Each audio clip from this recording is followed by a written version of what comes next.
মধ্যে প্লেন লাইনটা স্টার্ট হয়ে গেছে প্লাস জিরো সেকশন থেকে এন্ডিং পয়েন্টটা থাকছে টুইন ব্রিজের সেকশনে এন্ড ব্লু জোনটা কিন্তু রয়েছে জিপ ওয়েতে। অবশ্যই এই গেমিং কে দেখতে সরি কাব্য গেমিং কে দেখতে পাচ্ছি অলরেডি প্রাজুরাতে ল্যান্ড করছেন ক্রস লাইনিং তাদের সঙ্গে হচ্ছে নীলা গেমিং এর দুইটা টিমের মধ্যেই ফাইট হবে উত্তেজনা কিন্তু ভরপুর চরম রয়েছে প্রথম দিকে এই স্ল্যাডনেস একটা রুফ টপে নেমে হাতে গান পেয়ে কিন্তু লড়াইটা শুরু করে দিয়েছে ফার্স্ট ব্লাড ফ্রম ইস কাব্য জব ব্রেকারকে লাইন আপে নিয়ে আসছে কাব্য দিয়ে লাইন আপে সাজানো হয়েছে এটা দুর্দান্ত খেলে আমরা যে জব ব্রেকারকে আসলে পরিচয় করে দেওয়ার মতো কিছু নেই নতুন করে ঠিক পরিচয় করে দেওয়ার কিছুই নেই তাদের পারফরমেন্স সম্পর্কে সবাই অবগত রয়েছে আর বলতে ইউর নো ব্রেক প্রথম দিকে দুটো পয়েন্ট সিকিউর করছে আগের ম্যাচের একটা বোঝানো গেছে যে রিভেঞ্জ ছিল সেটাকে আসলে নিয়ে নিলেন কিনা তৃতীয় পয়েন্ট সিকিউর করে নিয়েছেন ইয়াসিস এই মুহূর্তে তার দ্বিতীয় টোল যুক্ত হয়ে গেল নিজেদের টোল ফিটটা এই কাব্যর দিকে ইনফিনিটির সঙ্গে ফাইটিং হচ্ছে তো আমরা কিছু পরের দিকে ফিরে যাবো মানে একই সঙ্গে মাল্টিপল আমরা ফাইট কিন্তু দেখতে পাচ্ছি Niloy gaming knockdown Niloy gaming ভালো রকমের এইচপি লুজ করেছে এইচপিতে স্ট্যাটনেস ছিল তাকে প্রেসারাইজ করবে হ্যাশট্যাগ এলিভেনে নিলয় গেমিং এলিমিনেট হয়ে গেলেন উইদাউট এনি কিল আগের ম্যাচের পারফরমেন্স আর এই ম্যাচের পারফরমেন্সে অনেকটা জমির আসমান ফরক আগের ম্যাচে একটু আর্লি ওয়াইড কাট হলেও সেখানে কিছু কিল পিট ছিল কিন্তু কিল ছিল কিন্তু আজকের দিনের এই ম্যাচটা নেক্সট ম্যাচে বলবো নিলয় গেমিং একেবারে উইদাউট এনি কেউ বিদায় নেওয়াটা তাদের জন্য পয়েন্ট টেবিলে কিছুটা হলেও নিচে নেমে আসাটার একটা বড় কারণ হয়ে দাঁড়াবে এটি মাইনুলকে দেখতে পাচ্ছি আমরা এই মুহূর্তে দাদা গেমিং এর পক্ষ থেকে দাদা গেমিং আপাতত কিন্তু প্রস্তুত সেখানে কিন্তু ভাই মাইনুল বসে রয়েছে অন্যদিকে মাইস্টিক গার্ডিয়ান অফিসিয়াল ওয়েট করছে কখন আসলে বের হবে প্লের ওদিকে প্রস্তুত ফার্দিন ভাই প্রস্তুত একের পর এক গ্রেনেড শুরু করা হচ্ছে এদিক থেকে ব্রেক ঢুকে এসেছিল সেখানে সাপোর্টের জন্য প্রস্তুত ছিল কিন্তু আমাদের স্টোকার একটা ড্যামেজ কিন্তু দিয়ে পুরোপুরি খেলটাকে সিকিউর করে গেছে মাইস্টিক গার্ডিয়ান অফিসিয়ালকে আটকানোর সর্বাত্মক চেষ্টা কিন্তু করা হবে ঘরের ভিতরে লঞ্চার বা গ্রেনেডের ব্যবহার একদিক থেকে ধরে রাখবেন মাইনুল ভাই অন্যদিক থেকে কিন্তু আমরা স্টোকারকে দেখতে পাচ্ছি ঢুকে গেছে স্টোকার প্রস্তুত স্টোকার এদিকে মাইনুল এদিকে এগিয়ে এসেছে কিন্তু ফার্দিন ভাই নকডাউন হয়ে গেছে ফার্দিন দ্য অনবরত আনবিলিভেবল প্লেয়ার ভাই মোস্ট রাশার বলবো main rusher of the team তো আমার মনে হয় এই জায়গাটায় তো ভালো একটা ফাইট দেখতে পাইছি শেষমেশ কিন্তু হোস্টাটিয়া স্পোর্টস এলিমিনেট হয়ে গেছে আজকে 10 এর ভিতরে এটা কি ছিল অবশ্যই এই মুহূর্তে ফিরবো তানিয়াপুর কাছে দাদা এক্সপেরিয়েন্স চারটা ক্লিয়ার কিল ফিরে রয়েছে মাইনুলের দিকে আসছে ড্যামেজ ল্যান্ডমাইনে মাইনুল নক হয়ে গেছে কারণ এখানে আমাদের মিস্টিক গার্ডিয়ান্স এর একটা ল্যান্ডমাইন ছিল নকডাউনতে এবার হয়তো রেস্কিউ করে ফেলবে মাইনুলকে চারটা ক্লিয়ার কিল ফিরে রয়েছে আজকের দিনে প্রচন্ড ট্রাই করছিল আগের ম্যাচে আর্লি ধসে যাওয়া সেই টিমটা এই ম্যাচে বেটার একটা পারফর্ম করতে যাচ্ছে স্টার্টিংটাও কিন্তু সুন্দর করে ফেলেছেন 9টা দল রয়েছে বাংলাদেশ টপ একটা ফাইটে আছে mystic guardians official totally shutdown হয়ে গেছে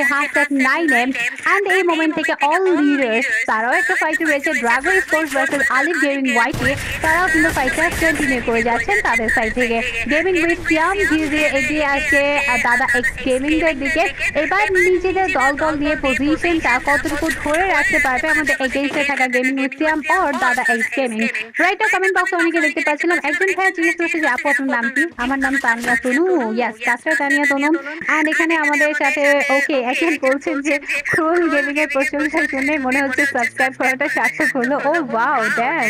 ওকে থ্যাংক ইউ সো মাচ দাদা এক্স গেমিং পাঁচটা ক্লিয়ার কিল ফিরে রয়েছে লাস্ট রাউন্ড থেকে এবার ক্রোল গেমিং এর দিকে ড্যামেজ গুলো চার্জ করছে crawl gaming one man army হতে পারবে কিনা ক্রোল গেমিং এর সাপোর্টাররা বসে থাকবে বাট ডাবল ওয়াইটি অসাধারণ ডিএসকে 94 এর ড্যামেজ ক্রোলের হেলমেট উড়িয়ে ফেলবে নকডাউনটা করে ফেলবে এন্ড কিল ফ্রি কিল পয়েন্টটা যুক্ত করে ফেলেছেন দাদা এক্স গেমিং রাইট নাও রয়েছে 6টা ক্লিয়ার কিল ফিরে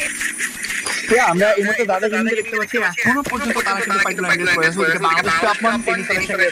করে দিয়েছে টেকডাউন ক্লিয়ার করা হয়েছে তাকে কোনো রকম করে চার্জ আমি বাংলাদেশ আপমানের দিকে পরবর্তী ফিরবো তার আগে দাদা গেমিং এইভাবে আসলে খেলে যাচ্ছে এটা খুবই দুর্দান্ত ছিল জুবাইর দেখতে পাচ্ছি ওদিকে হেডসেট ব্যাটল কিন্তু ফাইট এনগেজ করবেন ড্যামেজ হচ্ছে অলরেডি এখানে কেন ঢুকলে এখানে না ঢুকলে ভালো হতো আমার মনে হয় দাদা গেমিং নিজে কিন্তু দূর থেকে সাপোর্টটা প্রোভাইড করে যাচ্ছে এটা ক্লোজ রেঞ্জের অ্যাটাকটা কিন্তু সামলাতে হবে ক্লোজ রেঞ্জে যারা আসলে ভালো ফাইটটা না দিতে পারেন সেটা কিন্তু সম্ভব হয় না লাইনুল দেখতে পাচ্ছি আমি একেবারে যেটা হচ্ছে বিএসসি থেকে অল্টারনেটিভ আমাদের মাইনুল ভাইকে ফলো করে আসতেছি বা দেখে আসি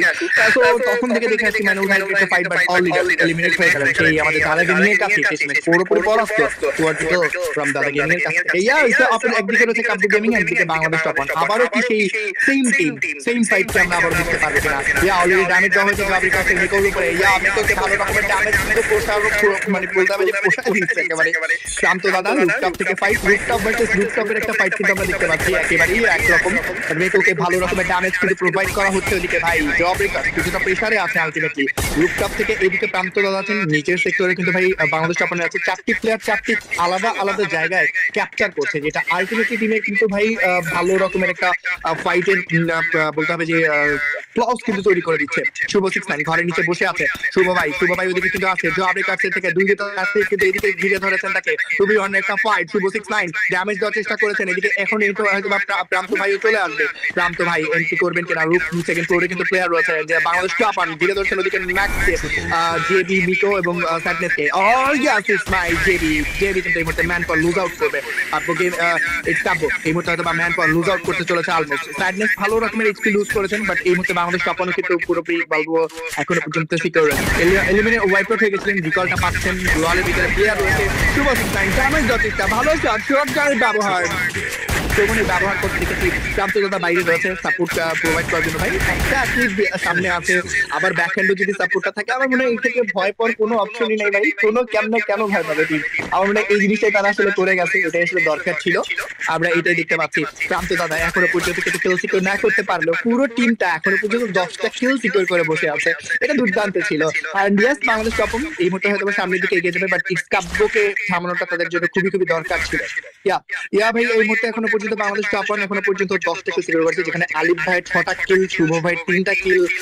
কন্ট্রিবিউশনটা মিলে, এবং অবশ্যই বাংলাদেশ টপের একটি কিলের কন্ট্রিবিউশনে মিলে কিন্তু এই 10টা কিল সংগঠিত হয়েছে। সামনে রয়েছে আমাদের গেমিং হাসিফ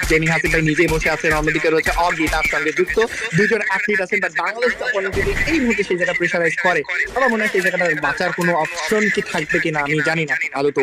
প্রান্ত দাদা একটু করে এগিয়ে যাবেন কিনা, গেমিং হাসিফ ওদিকে রয়েছে, অগি আছেন এখনো পর্যন্ত প্রস্তুত, মিনি লঞ্চপ্যাড ব্যবহার করে চলে গেছে হাসিফের কাছে, দেয়ালের ওই পারে কিন্তু প্লেয়ার বসে আছে, প্রান্ত দাদা ঢুকবে কি ঢুকবে না, শটগানের ব্যবহার, দেয়ালের ওই পারে প্লেয়ার আছে ইবোসের অগি, অন্যদিকে রয়েছে গেমিং হাসিফ, দূর থেকে ভালো একটা ড্যামেজ প্রোভাইড করে দিয়েছেন। 1-1 একটা শট ছিল, বাট শেষমেশ আসলে যখন দেখলেন কোনো নকডাউন বা ওয়াইপ আউট হয়নি তখন আসলে সেই জায়গা থেকে একটু বিরত হওয়াটা একেবারে স্বাভাবিক। রুফটপে রয়েছে শুভ ভাই কিন্তু ওইদিকে কিন্তু ভাই ফাইট গুলো কানেক্টেড করার চেষ্টা করবেন, ডান সাইডে আবার নদীর দিকে কিন্তু রয়েছে হাসিফ, গেমিং হাসিফ ডাউন, প্রান্ত দাদা নকডাউনটা কিলটাকে সিকিউর করতে পারবে কিনা, ওদিকে শিমুল ভাই এগোচ্ছেন হাসিফ ভাইকে রেস্কিউটা করার জন্য, বাট আমার মনে হয় না সেটা এতটা ইজি হবে। এফজিএল এর ব্যবহার শেষমেশ কিন্তু নকডাউন হচ্ছেন আবার বসে দুজন অ্যাথলিট, ওদিকে ইবোস ভাই নিজেদের পজিশনটাকে রিপ্লেস করবেন, মিনি লঞ্চটা ব্যবহার করে এন্ড চেষ্টা করবেন আবারও পুরো নিজেদের টিমটাকে রিকল করার জন্য। কি মনে হয় আপনি ওই টিমটাকে গেমিং হাসিফ কি আবার ফিরতে পারবে নাকি এখানেই তাদের যাত্রাটা শেষ হয়ে যাবে? গেমিং হাসিফ কামব্যাক করার একটা প্রচেষ্টা তো করবেই, ড্রাগন স্পোর্টস একটা কিলার ফিরে রয়েছে, যেহেতু এই মুহূর্তে ভ্যানিশ হয়ে গেল তাকে আরো একবার রেস্কিউ করার একটা দায়িত্ব নিতে পারে তার পুরো দলটা। মিনিট অলরেডি ওভার হয়ে গেছে, 7টা দল এখনো পর্যন্ত পারফর্ম করে যাচ্ছে ব্যাটল গ্রাউন্ডে। এই মোমেন্টে এই পজিশন